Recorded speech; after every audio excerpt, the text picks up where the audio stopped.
आज हज का पहला दिन मतलब 8वीं ज़िलहिज्जा। नाज़रीन किराम, आपने ये पिछली वीडियो में समाअत कर लिया कि हज तमत्तो वाले पहले उम्रा करेंगे।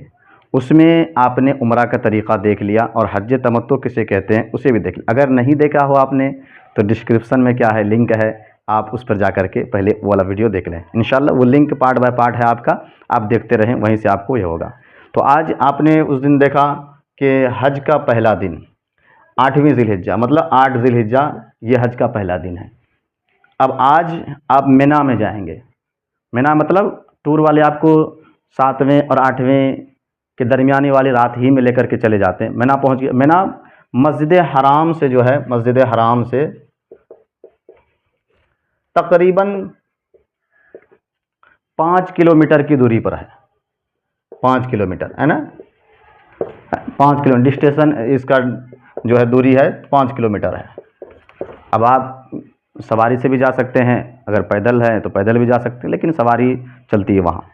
तो पहला दिन, हज का पहला दिन 8 ज़िलहिज्जा, याद रखिए। इस दिन आपको करना क्या है, इस पर आप फोकस करें। और अल्हम्दुलिल्लाह मैं हाजियों लोगों से गुजारिश करूँगा कि आप मोबाइल लेकर के जाते हैं तो आप हमारी इस वीडियो को सेव कर लीजिए। यहीं आप कहीं भी अगर हिचकिचाएँ, कहीं भी आपको थोड़ा सा भी डाउट हो तो आप फ़ौरन क्लिक करें फैज़ुल हक मिसबाही आप यूट्यूब में, और उसके बाद हज का तरीक़ा पार्ट बाय पार्ट देखते रहें, है ना।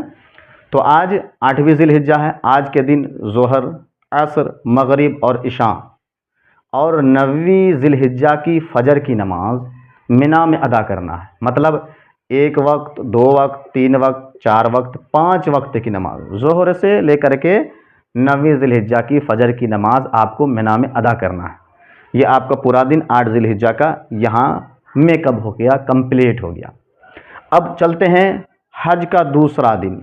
हज का दूसरा दिन यानी 9वीं ज़िलहिज्जा को, 9th ज़िलहिज्जा है ना, 9 ज़िलहिज्जा को कह रहे हैं। इस दिन को यौम अरफा कहते हैं, क्योंकि आपको 9वीं ज़िलहिज्जा को अरफात के मैदान में जाना पड़ता है और अरफात के मैदान में जाकर के वकूफ़ करना पड़ता है, इसीलिए इस दिन को यौम अरफा कहते हैं। कह रहे हैं आज के दिन इशराक के वक्त, इशराक अभी आप यहाँ मिना में ही है ना, मिना में ही आप है। आप कह रहे हैं आज के दिन इशराक के वक्त रास्ता भर तलबिया, दरूद शरीफ, तौबा और इस्तिग़फ़ार करते हुए अरफात के मैदान की तरफ कूच कर जाएंगे, रवाना हो जाएंगे 9वीं ज़िलहिज्जा को। कह रहे हैं अगर ज़वाल से पहले आप पहुँचते हैं तो गुस्ल कर लीजिए, क्योंकि सुन्नत मुअक्कदा है। अगर ज़वाल के वक्त नहीं पहुँचते हैं, पहुँचने में आपको देरी होती है, रास्ते में क्या है, रश है, भीड़ है, और वाक़ई होती भी है, तो ज़वाल के बाद पहुँचते हैं, पहुँचने में देरी हो गई तो कह अच्छी तरह वज़ू करके ज़ोहर की नमाज़ अदा कर लें।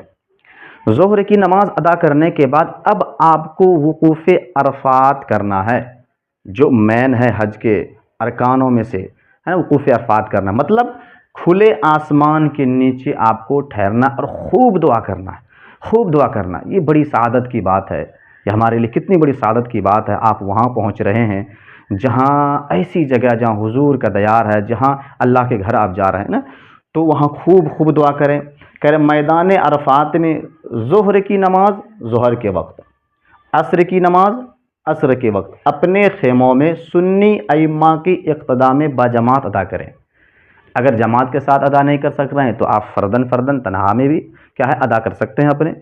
कितने वक्त की नमाज, ज़ोहर की नमाज ज़ोहर के वक्त में, असर की नमाज असर के वक्त में आप अदा करेंगे।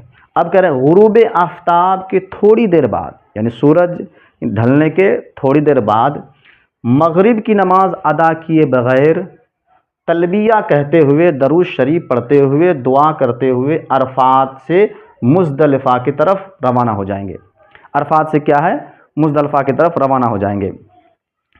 अब नाज़रीन किराम, ये बात चल रही है कौन से तारीख़ की, 9वीं ज़िलहिज्जा की, मतलब हज के दूसरे दिन की बात चल रही है। अब ये अरफात का जो मैदान है, अरफात का मैदान से लेकर के मुज़दलिफ़ा कितने दूरी पर है। कह रहा है कि मिना और अरफात के दरमियान मिना से तकरीबन 5 किलोमीटर की दूरी पर ये मुज़दलिफ़ा का मैदान है, 5 किलोमीटर की दूरी पर। कह रहे हैं मुजदलफा पहुँचे। अब आप क्या किया, यहाँ से गुरूब आफ्ताब के थोड़ी देर बाद मगरिब की नमाज़ आपने अदा नहीं की है और आप चल दिए। दरूद शरीफ पढ़ते जाइए, कसरत से तौबा इस्तगफार करते जाइए, क्योंकि वहाँ जा रहे हैं तो इधर उधर की बातें क्यों करेंगे, क्यों बात करेंगे कि हमारे इंडिया में क्या होता होगा, हमारे घर में खाता होगा क्या, दुकान खुली होगी कि नहीं होगी। ये सारे जहन को यहीं रख के चले जाना, सिर्फ तनहा एक आजिज़ बंदा होकर के जाना। कह रहे हैं मुजदलफा पहुँचने के बाद अब मगरिब की नमाज़ आपने पढ़ी नहीं है, तो अब मगरिब की नमाज़ और इशा की नमाज़ को एक वक्त में पढ़ना है ना।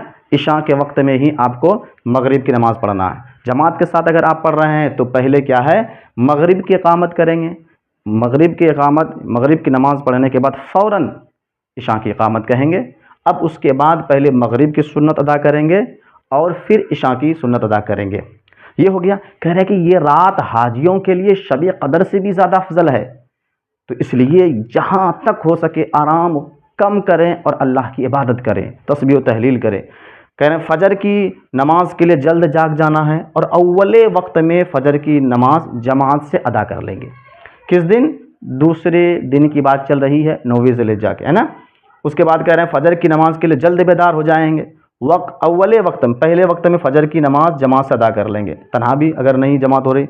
फ़जर की नमाज के बाद वकूफ़ मुज़दलफ़ा करेंगे। वकूफ़ मुज़दलफ़ा मतलब मुज़दलफ़ा की मैदान में आप कुछ देर के लिए क्या है ठहरेंगे, वकूफ़ मुज़दलफ़ा करेंगे। और उस रात हुकूकुल इबाद से मुताल्लिक जो भी कोताहियाँ हुई है, मतलब आपने किसी को सताया है, जाने या अनजाने में हमसे किसी से गलतियाँ हमसे हो गई है, कि कोई ज़बान से हमसे तकलीफ़ पहुँची है या हाथ से किसी को तकलीफ़ पहुँची, उसकी क्या माफ़ी तलाफ़ी चाहें आप। अब कह रहे तुलुए आफ्ताब से 10-15 मिनट पहले 70 कंकरियाँ चुनना है। 70 ये क्यों चुन रहे हैं, क्योंकि आपको रमी जमरात करना है, शैतान को पत्थर मारना। 70 कंकरियाँ चुनना है, न ज़्यादा बड़ा हो न ज़्यादा छोटा, एकदम छोटा छोटा होना चाहिए। और क्या है कि आप सही से उसको धो लें, साफ़ कर लें और उसको रख लें। रखने के बाद अब आपको वहाँ से मुज़दलफ़ा से मिना की तरफ रवाना हो जाना है, मुज़दलफ़ा से मिना की तरफ रवाना हो जाए। तो नाज़रीन किराम, आपने देखा ये हज का दूसरा दिन था, 9वीं ज़िलहिज्जा था, और इसमें क्या क्या करने का है ये आपने मुकम्मल तफसील के साथ देख लिया। ये आपका हज का दूसरा दिन माशाअल्लाह कंप्लीट हो गया।